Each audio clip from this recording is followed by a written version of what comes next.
Head vaatajad, täna teeme midagi erilist, täna hakkame aiamaja värvima. Meelis, aga ta on niigi ilus ju, miks sa seda värvida tahad? No ütleme nii, et meil on vaja saada see maja nüüd samasuguse tooniga, nagu on juba elumaja kõrval. Nii, ja mis selleks teha tuleb?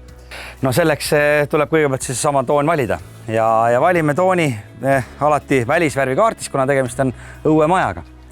Kui nüüd toon on valitud, siis tööetapid on pesemine, puhastamine, siis edasi teibime, katame natukene ja värvime. Pesemiseks kasutame Special Cleani, mis on leelisiline puhastusvahend. See siis võtab lahti kõik musta ja tolmu ja rasva, mis seal on võimalikult. Ja kui on nüüd päriselt sellised hallitunud pinnad, siis on tegelikult õige vahend on veel Tikkurila Homen Poisto.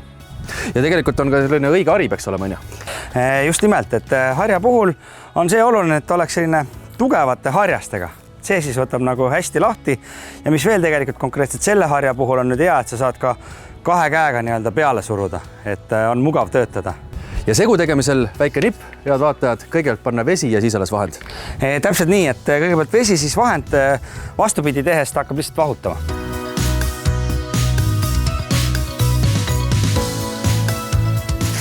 Ja pesemise puhul siis on niimoodi, et kõigepealt teeme seina märjaks, kanname vahendi peale, vahendi kanname peale suunaga nii-öelda alt ülesse, et kogu aeg värske voolab alla ja hiljem loputades siis, kui on juba ära ka harjatud ja nühitud, siis loputame veega ülevalt alla. Ja harjamise puhul on siis see, et piisavalt tugevalt, et tunned, et kohe mustus läheb ära, aga ütleme nii, et auku seina sisse pole ka mõtet nühkida.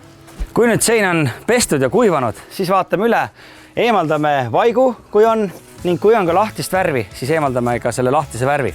Ning kui lahtine värv on eemaldatud, siis on puit alt paljas. Ja võt see paljandunud puit, võt selle peab nüüd immutama eraldi spetsiaalse immutusainega Villa Protect.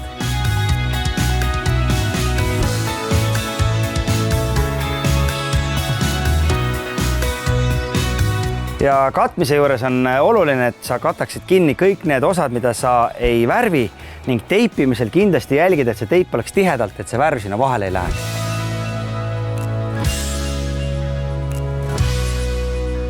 Ja täna me kasutame värvimiseks Villa Ultimat. Villa Ultima on selles mõttes nagu kõige parem värv siia, et esiteks ta peab hästi kõva vastu, kuni isegi 15 aastat. Teiseks ta hoiab väga hästi ka tooni, eriti me siin ka värvime hästi tumeda tooniga. Ning pinnale kandmine on mugav, ta ei pritsi, ei tilgu, nagu värv olema peab. Ja töövahendiks kasutame sellist fassaadipintslit, mis on hästi mahukas, võtab palju värvi sisse, annab hästi värvi välja, roostevabast metallosadega, ergonoomiline. Ja lisaks on tal ka veel kaasas selline vutlar, ehk siis kui sul tekib paus, päev või mõni, paned siia vutlarisse ära ja kuiva ja kuni isegi 2 nädalat püsib ta siin. Ja värvi kanname kuidas siis? Ülevalt alla piki lauda?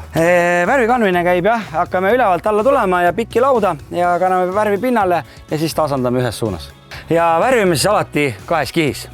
Ning selle pintsli puhul on veel see asi ka hea, et tihtilugu on kõrgemad kohad, kus on vaja ligi pääseda, siis paneme lihtsalt sellise pikendusarve ja saamegi värvida.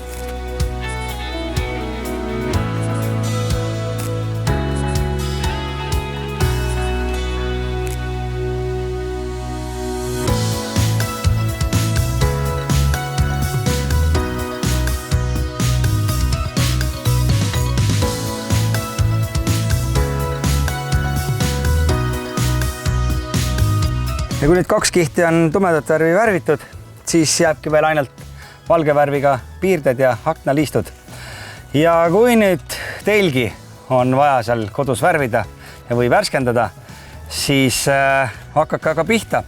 Ja kui nõu on vaja küsida, siis meie värviliin 12 011 tasuta, sa võite helistada